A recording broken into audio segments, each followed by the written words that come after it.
Yeroo tokko poolisii sabbaatiin nuu galatoomaa nageenya keenyaaf yaada'uu keessa himuu jedhaan. Dhuguma kiyyaa beeka. Laali poolisiin teenya. Qeerroo. Ijoollee poolisii irra laalina. Isaaniif jireenya ajaja hojiitti kan hiikaa jiranii. Garaan isaanii nu wajjin jira. Gaafa rakkoo sankaraa keessa ol geenye ol beeynaami. Gaafa ammaatti ammallee wajjin jirra. Yaaddainaa poolisii teenya tuqina rakkoon hin jiru. Poolisii kan kararra kaa'ee nama keenya dhoorgaa jiru kaadiree biltiginnaatiimi. Homaa miti isaanillee waanuma baratan godhan. Namni waanuma beeku godhaami. Waanuma beekan godhaa jiran irra laalinaa. Homaa miti isaanis waanuma jara kaan irraa baratan jara kaan ta'uuf akkasitti yaalaa jiranii ergaan nu isaanii qabnu maal beeytu of malee orma ta'uun hin danda'amu. Oromoonni of ta'a malee orma ta'uun hin danda'amu. Akka ormatti sirbaan maal nama gooti? Akkasii miti.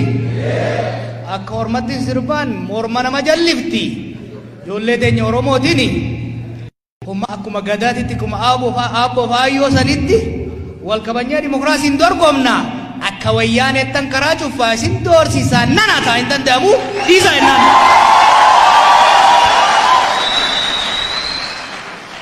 Qabxii sadii irratti xiqqoo dheeressee waa jechuu barbaada. Xiqqoo irraanfachuun dhufaa jira. Waa irraanfachuu edeme Hacaaluun xiqqoo irraanfachuun dhufaa waan jirtuuf waa lama jajjabdu wal yaadachiifnee dhumarratti haala ammarra dubbanna. Tokko kaayyoon qabsoo Oromoo maali?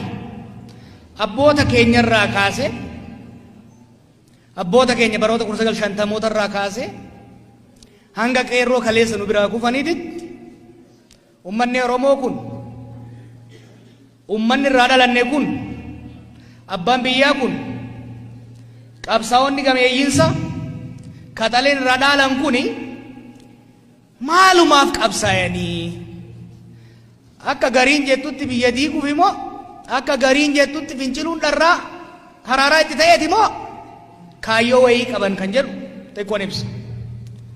Itti aansee qabsoo kana bakkaan gahuudhaaf akeeka irratti hiriirree deemaa jirru kana galmaan gahuudhaaf boqonnaa meeqa keessa dabarree maaliifi seenaa yoo ofii yaadachiisin waan keessa dabarre of yaadachiisuu baannani waan irra geenyes bakka irra geenyes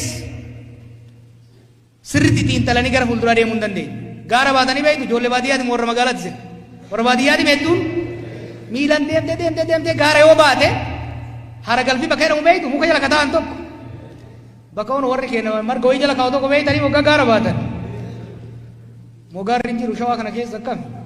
Qileen dhufetanii jira beektu uf duuba gara galteen laalta haga irraa deemte san booda bakka dhaabatte san laalte rabbii kee galateeffatte duwida qabatte akkasirraa fagaate kanas laaltee bishaan dhuyde itti qajeelta jechuudha. Akkasiimi kanaaf beektanii filosoofiin haaraa fi nun jiru dhugaa isinitti himu waan qonnaan bulaan kenna godhu yoo beektan saayinsii biraa isin hin barbaachisu political science jinnii saayinsii hin barbaachisu waanuma ummanni keenya godhu waan ayyoof abboon ta'e godhu sirriitti hubannaan jiruunuu qabsoo beektu qabsoollee hin jiru. Kanaaf waan irra deebanne haga tokko wal yaadachiifne bakka irra geenyu immoo waliin mari'anna. Kaayyoon qabsoo Oromoo waa sadii ijoollee durumarraa hoggaa ka'u Oromoon waa sadiif ka'e.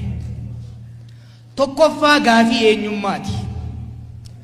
Ummanni guddaan kun ummanni lafa bal'aa qabu kun erga gaafa sirna kolonii jalatti cabeerra erga weerara alagaatiin sirna Itoophiyaa kana keessatti qe'ee ofiit irratti cunqursaa jalatti kufeerra gita bittoonni ummanni kun akka irratti hin fincilleef akka ittiin kaaneef akka waliin taaneef dadhabsiisuu waan barbaadaniif eenyummaa isaa qoqqoodaa turan. Gaafin dura gaafii Oromummaati. Gaafii Oromummaa jechuuni gaafii eenyummaati, an identity question. Gaafiin eenyummaa waa sadii of jalaa qabdi. Tokko afaani. Namni afaanii yoo walitti hin dubbatin afaan isaatiin seenaa isaa, hawwii isaa, takalee taarraa taboruu yoo hin dubbatin deemuu hin danda'u. Afaan keenna mana barnoota irraa kan dhoorgameef, ka xiqqeeffamaa tureefi Oromoon akka wal hin dhageenyeef tokko gaafii eenyummaa jalatti gaafii afaaniiti. Lammaffaa aadaa. Aadaa qabnaami. Gadaa jalatti sirni nu qabnu ka fuudhaa heerumaa, ka du'aa jiruu, ka waliin jireenya gaafii aadaati. Aadaan Oromoo akka cunqurfamu, akka balfamu, eenyummaa biyya jaaruu keessaa dhiibame, eenyummaan biyya tanaa ta ormaatiin jaaramte, nuyi maqaa keenyarraa kaasee hanga bifuma nu jijjiiruu dadhaban malee orma taanutitti kan godhamaa tureef kana ofirraa hambisuudhaaf sochiin kun godhamaa ture jechuudha. Kan sadaffaa seenaadha. Akkuma reefu jedhetti ummanni seenaa hin qabne, ummanni kaleessa hin beekne gara fuulduraa deemuu hin danda'u. Kanaaf gaafii eenyummaa Oromoo hoggaa jennu gaafii afaanii qaba. Gaafii aadaa qaba, gaafii seenaa qaba takka eenyummaan. Lammaffaan eenyummaatti aanee ka seenu gaafii abbaa biyyummaati. Gaafii qabeenyaati. Oromiyaa tana Rabbi nuu kenne. Sabbata Rabbi turratti nu uume. Dachii qabnu tana abboo fi hayyoo irraa dhaalle miti. Orma irraa kaafattani jiran. Keenya miti. Qe'ee keenya irratti garuu, laggeen keenya irratti, ooyiruu keenya irratti sirnoonni dhufaa dabraan ummata keenya saamaa yoomsaa waan turaniif qabeenya keenya kan lafa jala jiru, kan lafa gubbaa jiru, kan qilleessa keessaatillee Oromiyaa keessatti itti fayyadamaa ta'uu qabna malee hiyyoomuu hin qabnu kan jedhu gaafiin lammataa. Gaafiin sadaffaa qe'ee teenya irratti, Oromiyaa teenya irratti gandarraa hamma oliititti kan namni takka akka sirna naftanyaa sanitti ormi dhufee qawwee nu bulchu, lammaffaa akka zamana wayyaanetitti doofaaf du'aa nu keessaa baasanii ittiin nu bulchuun ta'uu hin qabu.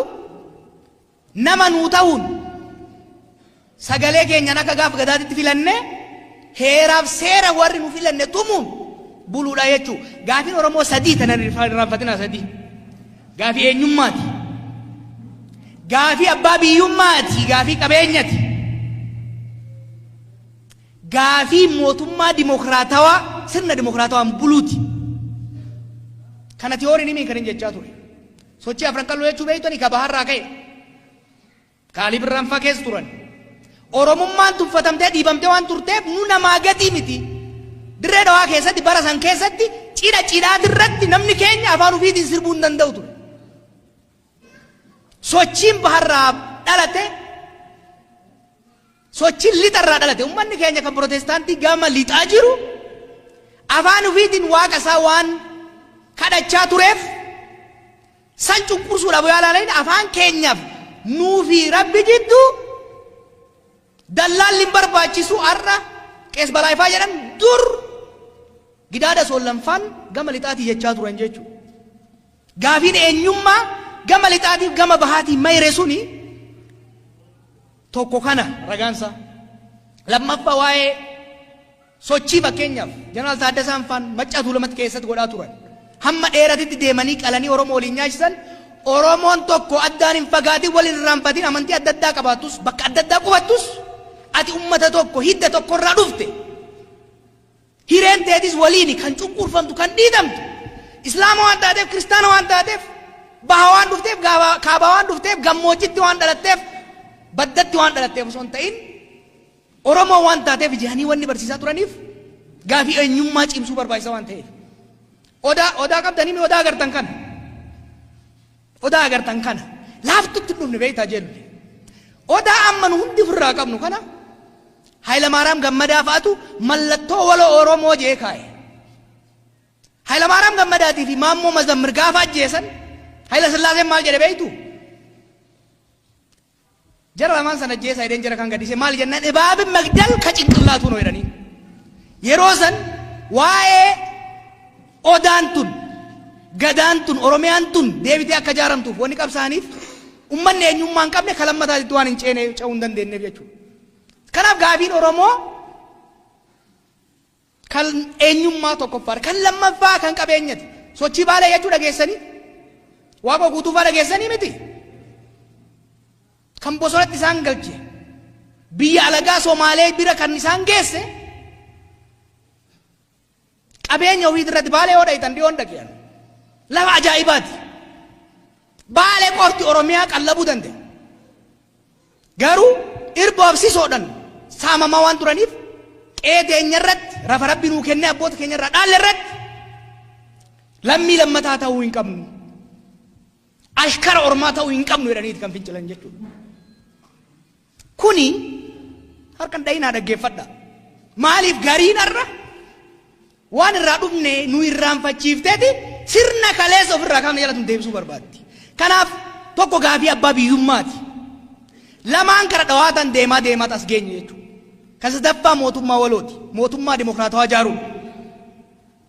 Hanga ammaatitti gaafa qabsoon dundura xirroorraa eegalteerraa baharraa eegalteerraa kibbarraa eegalteerraa lixarraa eegalteerraa jiddu galeessaa dhooteerraa bara afran qallootirraa baaleetirraa maccaatu lamaatirraa kaasee hanga ammaatti qabsoon tun gulantaa takka hu boqonnaa gurguddaa sadii jala akka dabarte yaadachuun barbaachisaadha.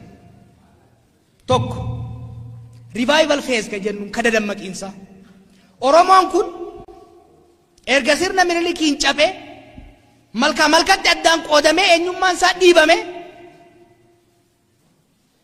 eenyummaa alagaa akka fudhatuuf irratti hojjetamuu eegalee booda hoggaa qabsoo eegalu ka duraa hojiin duraa gaafin duraa gaafii Oromummaa ta'ee miti hojiin duraa abboonni keenya qabsaa'onni nu duraa godhan eenyummaa Oromoo deebisanii ijaaruudhaaf uummata kana dammaqsuu qaban turan.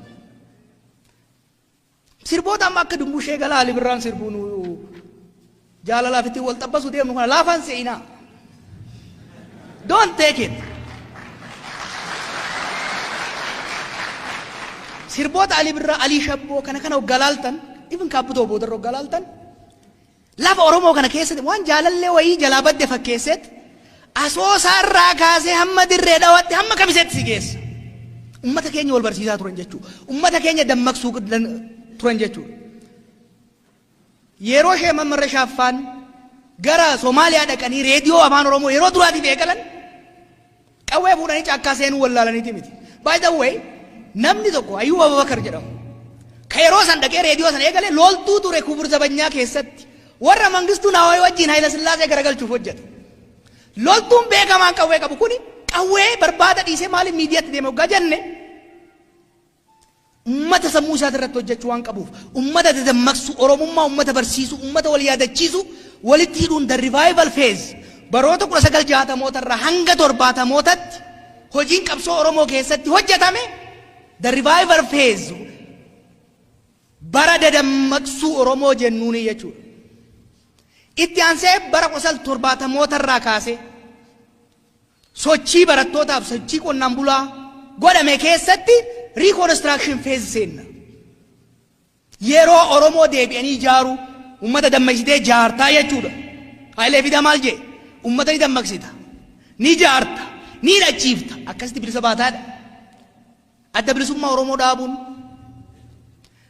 barruulee adda addaa dhaabuun yeroo sanitti jaarmayni gubbaaf alatti maqaa icaatiin haa ta'u Maysooniin haa ta'u Ibnaagiin haa ta'u warri dhadhaabatamaa ture suni reconstruction phase. What happened in the reconstruction phase?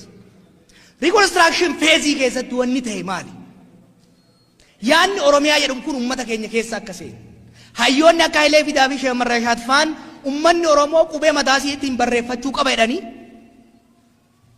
barruulee qopheessanii uummanni keenya afaan isaatiin akka baratu gochuun. Uummanni keenya biyya alaa jiru warri asii dhiibamee bahee seenaa Oromoo barreessuun yaanni Oromiyaa Oromoo jedhu kuni mataa namaa keenya keessatti akka ijaaramu reconstruction waan diigame san deebisanii ijaaru Oromoo Minilik diige san deebisanii ijaaruun baroota 1970 irraa hanga bara 1991tti deeme jechuudha. sagaltamii tokkotti sirriitti qalbifadhaa. Maaliif handooteef saamunaa habashaatiin mataa nu keessaa dhiquu yaalaa waan jiraniif. Filannoo boodatti dhufna. Don't worry about election. Waan keessa dabarre beekuu barbaachisa. Phase 1 1960 irraa hanga 70 the revival phase ummata keenya hojii dammaqsuuti kan hojjenne. 1970 irraa hanga 90 reconstruction phase yeroo Oromoo fi Oromiyaa ummata keenya keessa deebisnee ijaarre.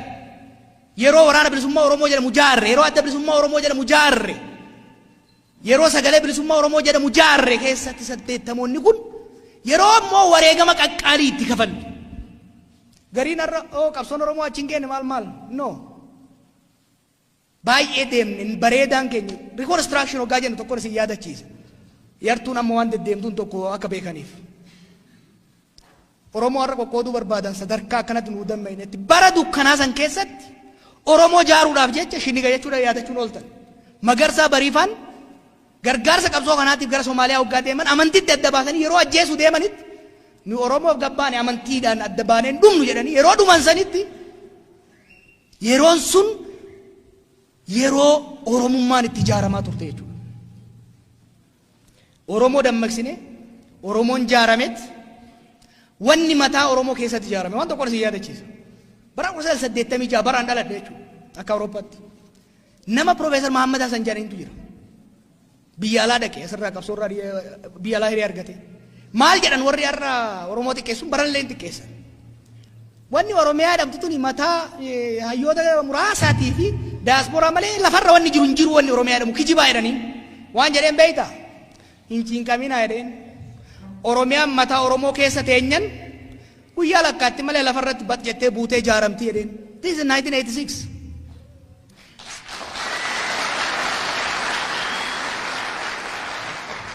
Hayyichi irraa gebeeytan hin dhaadanne hin dhawwaaqe 91 Oromiyaan ijaaramte moo hin ijaaramne? Qubeen hojii qabatte moo hin qabanne? Mallas nuun kennine hin kijibanii bar. Dhiiga baaroo tumsaatiin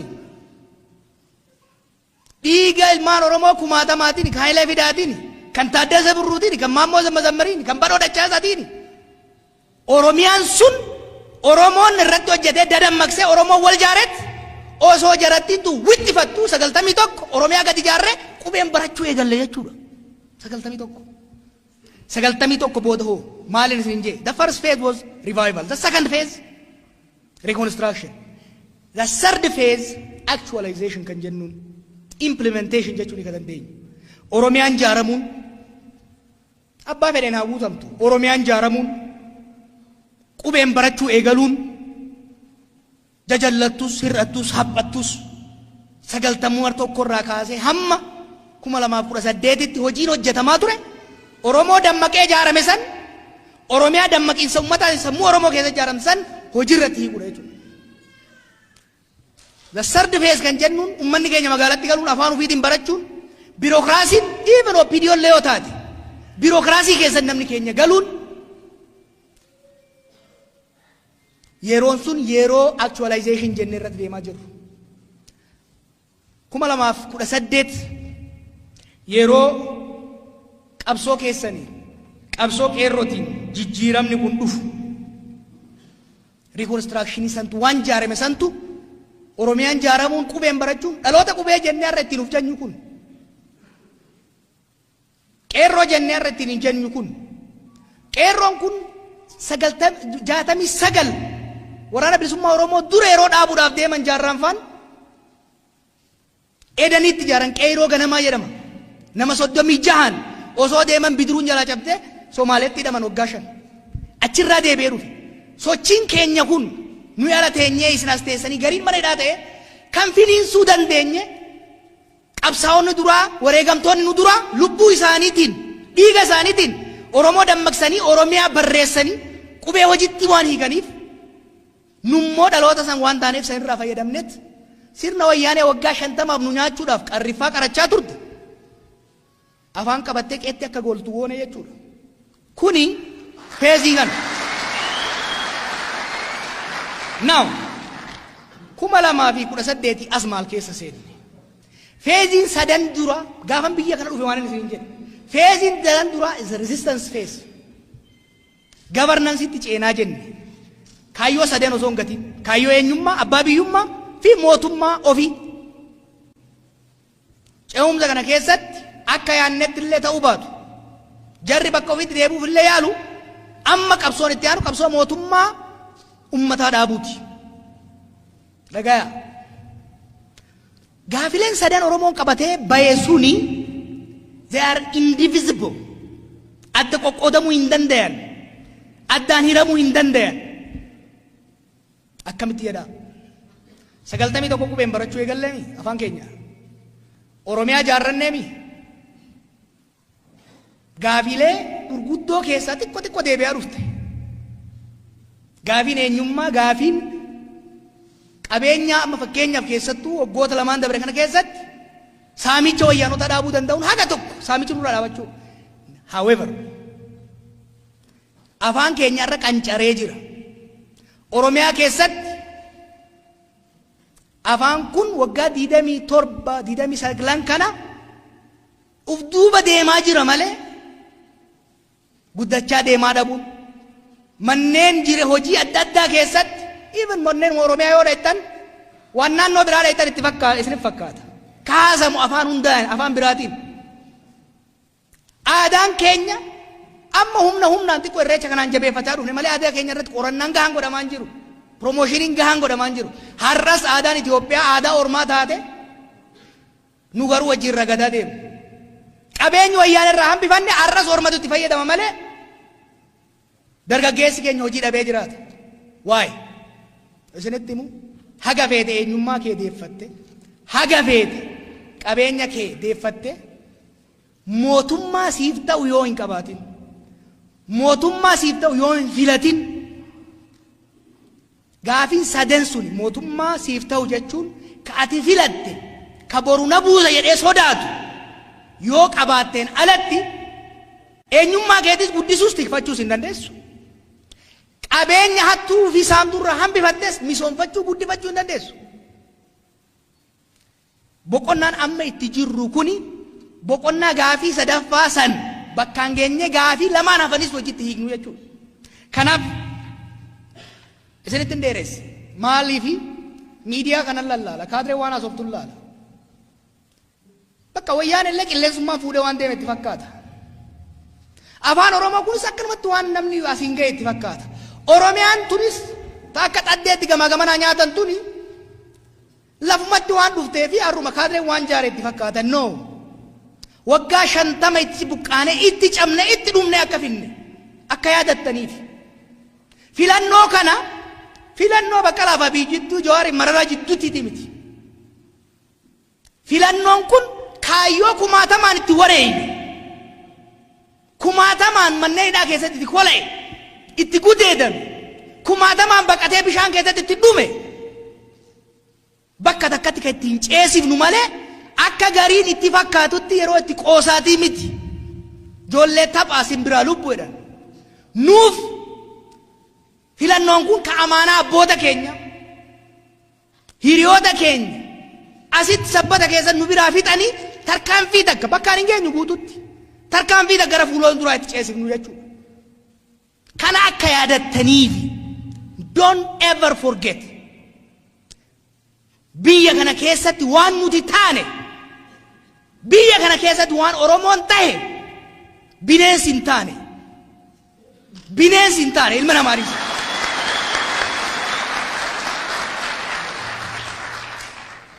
Dhaamsi ani isiniifis qabu qeerroo keenyaafis miseensota keenyaafis qabsaa'otaafis qabu waan haaraa uumaan jiru lubbuun teenyas qaariin keenyas kan abboota keenyatiin hoggaa ol bira qabamuun baay'ee xiqqaadha. Kanaaf xurreen irra jirru karaan dhiigaan taraarame lafee abboota keenyatiin lafarra kaa'ame waan ta'eef filannoo kanas filannoo akka taphaatitti itti ilaalamu akka hin taane hubachuun barbaachisaadha. Kanaaf filannoo kanatti hin seenna. Filannoo kanatti akkamitti seenna? Hirbuu ummata nu biraa kufee bakkaan ga'uudhaaf waadaa hiriyoota keenya jaallan keenya qaama irratan nu keessa jiranii homaa godhuuf hin dandeenyu garuu kan hin cabe lafatti miti akka jaanii isaan at least nagaa rafaniif. Kanaaf qophii godhaa jirra. Qophii godhaa jirru duula eegallee jirra. Waan gooneef sababa qabna. Fakkeessaan isaan faranjitti fakkeessan. Warri Islaamaa maal jabee adurreen hajjii dhayxeef eegeesii akkas gochuun dhiiftudha. Jarri kunis dimokiraasii waan jedhaniif haa mul'ifataniif duula goone akkuma yaannatti duula torban lamaatiin amalli isaanii as deebi'aa jira. Nuyi garuu karuma kaleessa abboonni keenya irra deeman deemna. Tokko Oromummaatti amanna. Lama tokkummaa qabsaa'otaati irratti hojjanna. Sadaffaa beekumsa qannuu fi muuxannoo qabsootanaa ta biyyoota biraa walitti fidnee tarsiimoodhaan masakamna. Afraffaa naamusa cimaadhaan sochoona. Naamusa qabsootiin. Kanaaf bakka amma jirrurraa kaane akka isaan wacanii miti waan tokkoon isinitti himu. Jaarmeeneen Oromoo qabsoo bilisummaa Oromootti amanan. Ummanni kun biyya kana keessatti dhugaa qaba. Dhugaa kamnammoo dhiiga isaatiin asiin gahate gara fuulduras mootummaa isaa malu jaarrachuu qaba warra jedhu wajjin wal taane gamtaa kan jaamu uumne xumurree jirraa jechuu. Ilma namaariis. Bilisummaa Oromoo, Koongiresiin Federaalawaa Oromoo, Paartiin Biyyoolessa Oromoo finnee jirra akka jarattiin odeessituu miti dheengaddas waliin turre.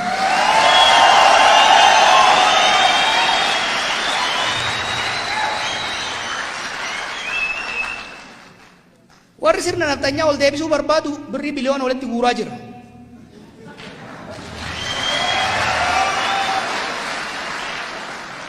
Kaadree ofii ittiin haasofsobdu malee qabsaa'ota Oromoo chirichaaroon hin bitattu kana siniif hin mirkaneessa jechuudha.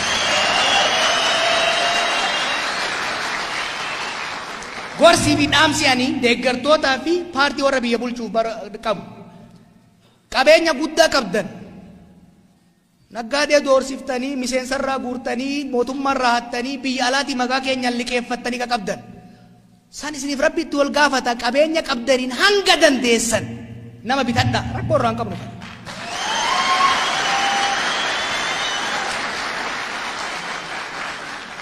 Caasaa mootummaa qeerroo wayyaanee irraa ari'ee harka isin kaa'e isin harka jira. Odoo haqallee ta'uu baatanii itti fayyadamaa sunillee nu yaachiftu jennaan.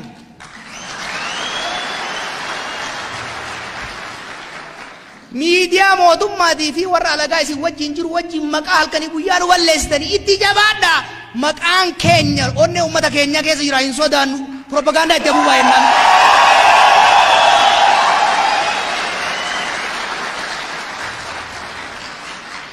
Warra Oromoo jibbu Oromiyaa diigee Itoophiyaa lumutti ijaaru wajjin qubee walitti kaayatanii nutti jirtanii gaa'ila gaarii isin haa godhu itti jabaadhaa jennaan.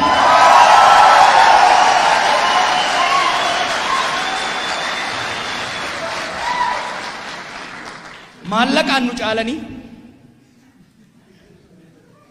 dhaaba mootummaa harkatti galfatanii hattuu fi booyyee jigii hammatanii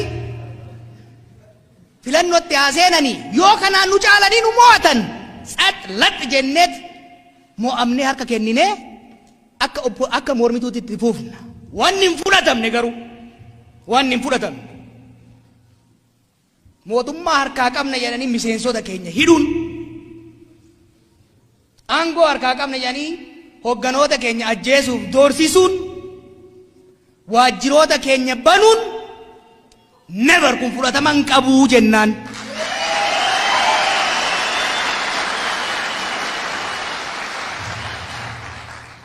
Beeytaa garaana nyaatanii.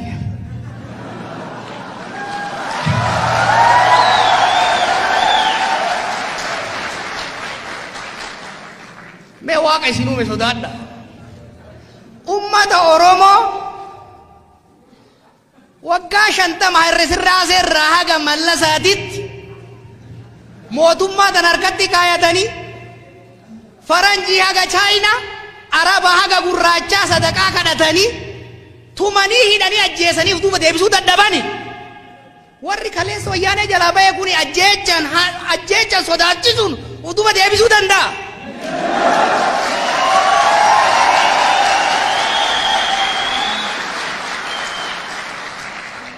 Waan tokkoon sodaatinaa. Never doubt ummata Oromoo. Ummata Oromoo dhibbaa itti amanan. Ummata dhugaa qabu akka ta'e. Ummata tokkummaa cimaa qabu akka ta'e. Shufuroon gandaaf amantiin fiffiidu. Gabaan Oromoo isinitti himu.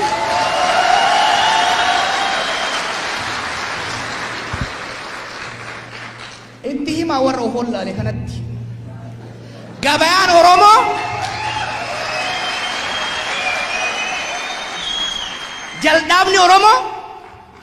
jal'aabni Oromiyaa liishoon isaa dhiiga qabsaa'otaatiin tolfame. Girgiddaan isaa muyni isaa lafee goototaatiin dhaabame. Abadan jumlaa malee chirichaaroo hin bitatu. Kana itti himaa.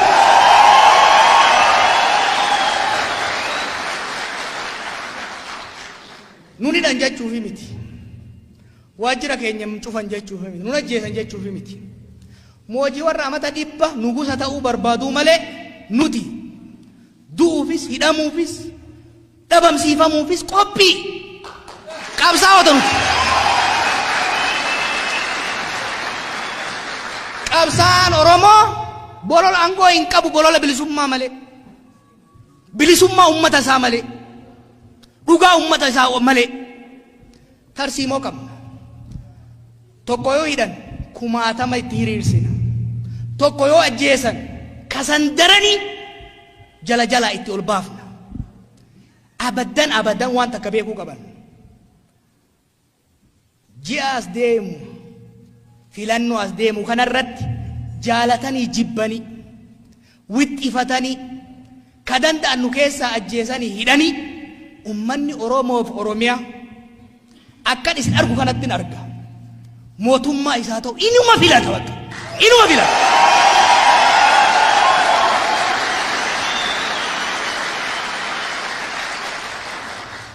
Kanammoo dhaatu dingoonu beeytu. Wal beeyna bar. Wal beeyna.